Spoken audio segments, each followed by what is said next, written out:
Okay, so at the end of your presentation, which is available on SlideShare, you show a picture of a forest of redwoods, and your point that you're making at the ending on that slide is about resilience. So help us understand your message behind that image and those words. Right. So the presentation actually begins with a storm cloud that I use as a metaphor for the way we frame disruption today. And there is no question that there is a combination of forces that are gathering steam.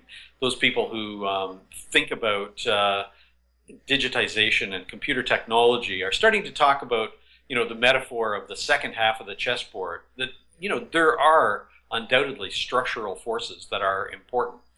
But since we really can't control those, we simply have to accept those, accept that they're accelerating and they're combining in interesting ways.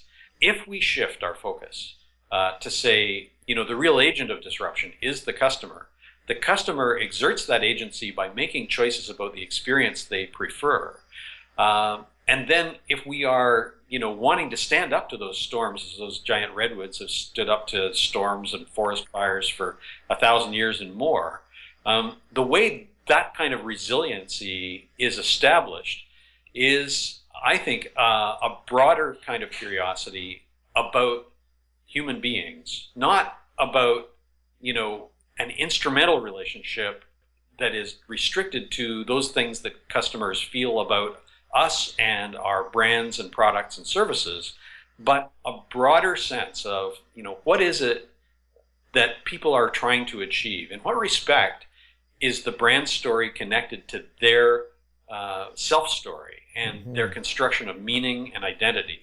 How can we create experiences that help to fulfill some of those symbolic goals that customers have, as well as the functional goals that are perhaps more accessible to rational analysis and have been managed pretty effectively in a lot of marketing and product solutions? Wow, very good. Glen, thanks for joining us today. Again, to share your insights and perspective on disruption. It's been illuminating. It's been a pleasure, Alan. Thank you very much. So we had Glen Drummond, and Glen has been a frequent guest here, and he always continues to amaze me with his perceptions and insights, and ooh, he's a smart kid. So, thanks for joining us, and you'll see the subscribe button right over here. Subscribe to AQ's Blog and Grill, and we'll see you next time.